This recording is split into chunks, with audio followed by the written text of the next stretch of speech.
आज से लगभग 2300 साल पहले जब दुनिया की सभ्यताएं अभी बस ही रही थी, तब भारतवर्ष अपनी कहानी का एक सुनहरा अध्याय लिख रहा था। एक ऐसी कहानी जो आज भी लीडरशिप और मोटिवेशन का सबसे बड़ा उदाहरण मानी जाती है।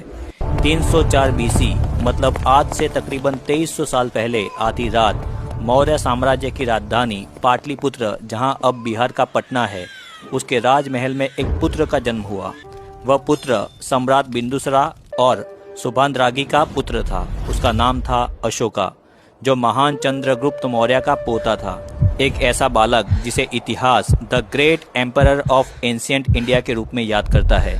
युवराजों में सबसे बड़ा सुसीम बिंदुसरा का पसंदीदा बेटा था। सुसीम सुंदर, अहंकारी और राजनीति में तेज था, पर अशोका के अंदर एक अलग ही लीडरशिप की क्वालिटी और स्ट्रेटेजिक इंटेलिजेंस थी, जिसे लोग समझ नहीं पा रहे थे। बचपन से ही अशोका को नजरअंदाज किया गया। उसकी माँ सुभद्रांगी, जो एक साधारण परिवार से थी, जानती थी कि सिंहासन तक पहुंचने के लिए सिर्फ अधिकार नहीं बल्कि काबिलियत और एथिक्स चाहिए। वो अशोका को छिप छिप कर राजनीति, कूटनीति और धर्म ग्रंथों से मोरल एजुकेशन देती थी। अशोका ने सिर्फ युद्ध कला में मास्टरी नहीं हासिल की थी, बल्कि वेदास और उपनिषद के गहरे सत्य को समझने के लिए अपने जीवन का लक्ष्य बना दिया था।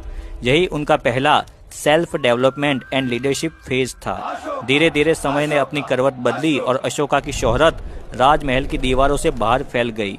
जब तक्षशिला में विद्रोह की आग भड़की तो ये बिंदुसरा के लिए एक कठिन मैनेजमेंट चैलेंज था। सुसीम ने जाने से मना कर दिया, पर सिर्फ 18 साल का अशोका बिना डरे उस खतरनाक यात्रा पर निकल पड़ा। जब वो वहां तक्षशिला पहुंचा तो उसने देखा कि विद्रोह सिर्फ सैनिकों का नहीं था, बल्कि आम जनता का असंतोष था। उसने विद्रोहियों को सीधे युद्ध में हराने के बजाय उनसे बातचीत की। अशोका ने टैक्सेस में राहत दी, राज्य के फाइनेंशियल सिस्टम को सुधारने की कोशिश की और लोकल बिजनेस को सपोर्ट दिया। ये भारत के इतिहास की पहली इकोनॉमिकल रिफॉर्म पॉलिसी मानी जाती है। उसने राज्य में सुधार किए, जिसके कारण जनता ने उसे भगवान के दूत की तरह पूजा और लोग उसे शांति और जस्टिस के दूत कहकर पूजने लगे। इस सफलता ने सुसीम की जलन को और बढ़ा दी। राजमहल में अशोका के खिलाफ साजिशें बनने लगी और अशोका को उज्जैन का गवर्नर बनाकर दूर भेज दिया गया। उज्जैन में अशोका ने न सिर्फ गवर्नेंस को मजबूत किया, बल्कि एक नॉर्मल मर्चेंट की बेटी देवी से मोहब्बत की और उनसे शादी की। उज्जैन उस समय एक प्रॉस्परस ट्रेड हब था, जहां से गोल्ड, स्पाइसेस और टेक्सटाइल बिजनेस पूरे साउथ ईस्ट एशिया तक होते थे।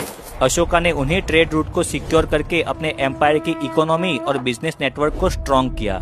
जब बिंदुसरा की सेहत बिगड़ने लगी, तब सुसीम बहुत दूर था और अशोका को वापस बुलाया गया। उसके बाद 207